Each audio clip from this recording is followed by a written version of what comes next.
মহান স্বাধীনতা যুদ্ধের যে লক্ষ শহীদের রক্তের বিনিময়ে আমরা বাংলাদেশ অর্জন করেছিলাম,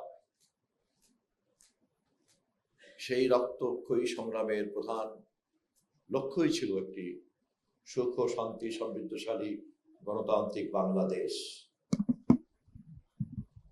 স্বাধীনতা যুদ্ধের সেই চেতনা বাস্তবায়ন হয়নি বলেই কিন্তু 2024-এর জুলাইয়ে আবারও রক্ত দিতে হয়েছে। জুলাইয়ের চেতনার উৎসবিন্দু হচ্ছে স্বাধীনতা ও যুদ্ধ। এ বিষয়ে খুব পরিষ্কার ধারণা থাকা দরকার। মহান স্বাধীনতা যুদ্ধের চেতনা যেমন অনির্বাণ, সে কারণেই যখনই অন্যায় আসে, যখনই রাষ্ট্রকে কোনো শাসক গোষ্ঠী জনগণের বিরুদ্ধে, জনগণের সেবাদানের বিপরীতে বরঞ্চ শোষণ করে, এমনকি রক্তাক্ত করে, খুন করে, জখম করে, গুম করে, তখন স্বাধীনতার সেই অনির্বাণ চেতনা উজ্জ্বলিত আকারে হাজির হয়।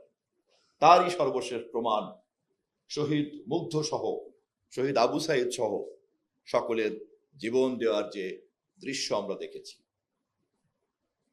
আমাদের প্রধান অতিথি মির্জা ফখরুল ইসলাম আলমগীর সহ, আমি সহ আমাদের অসংখ্য নেতা কর্মীকে বারবার কারাগারে যেতে হয়েছে, মিথ্যা মামলার শিকার হতে হয়েছে, নির্যাতিত হতে হয়েছে আমাদের দলের সহ অন্যান্য সকল রাজনৈতিক দলের অসংখ্য নেতা কর্মীকে। এই সংগ্রাম দীর্ঘ পথ পরিক্রমার সংগ্রাম।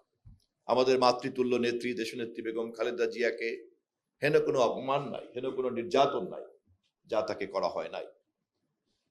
সর্বশক্তিমান জুলাই অভ্যুত্থানের পর জনগণের ভালোবাসায় সিক্ত করে তিনি আমাদের কাছ থেকে বিদায় নিয়েছেন ভালোবাসার ফুল বিছানো পথ দিয়ে। AKS অর্জন করলো গিনেস ওয়ার্ল্ড রেকর্ডস।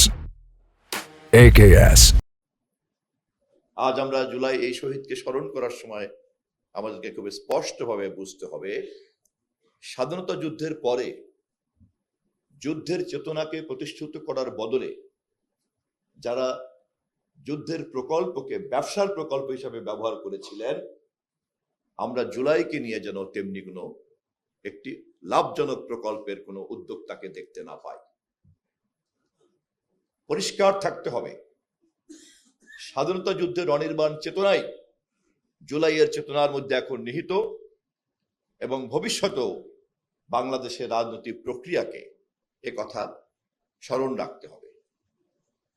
আমাদের নেতা দেশনায়ক তারেক রহমান মাননীয় প্রধানমন্ত্রী এই আন্দোলনের নেপথ্যের কারিগর, প্রধান সেনাপতি নেপথ্যে, যিনি সুদূর লন্ডনে বসে দীর্ঘ সময় ধরে এই আন্দোলনের নেতৃত্ব দিয়েছেন এবং মাঠের সেনাপতি আমাদের মির্জা ফখরুল ইসলাম আলমগীর সহ সবাই মিলেই আন্দোলনকে একটা পর্যায়ে নিয়ে আসছি এবং শেষ পর্যায়ে রাজনৈতিক নেতৃবৃন্দের কৌশলের কারণে আমরা সর্বশেষ বিস্ফোরণকে সার্বজনীন চেহারা দেওয়ার জন্যই বৈষম্য বিরোধী ছাত্র আন্দোলনকে সামনে রেখে ফ্যাসিবাদকে শেষ পর্যন্ত উৎখাত করেছি এবং গণতান্ত্রিক সংগ্রাম তার সীমাবদ্ধতার যেই পর্যায়ে গিয়ে সংগ্রাম রক্তাক্ত হয় সেই পর্যায় পর্যন্ত আমরা অতিক্রম করেছি। অবশেষে প্রমাণ হয়েছে পাকিস্তানি ফ্যাসিবাদকে হটিয়ে যেমনি করে স্বাধীনতা যুদ্ধ অনিবার্য হয়েছিল এবং যেমনি করে সেদিন রাজনৈতিক নেতৃত্বের ব্যর্থতার কারণে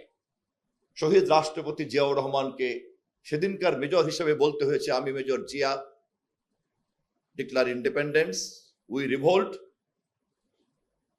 তেমনি ভাবেই সেই চেতনার আলোকে আবার জুলাইতে যখন প্রমাণ হয়ে গেল স্বাধীন এই ভূখণ্ডে গণতান্ত্রিক চেতনা প্রতিষ্ঠিত হয়নি, ফ্যাসিবাদ এখনো এই মাটিতে জায়গা করতে পারে এবং ক্ষমতাকে আঁকড়ে ধরতে পারে, তখন এই প্রজন্মের মধ্যেই আবার সেই ৭১-এর মুক্তিযুদ্ধ স্বাধীনতা যুদ্ধের চেতনা টকবক করে উঠেছিল।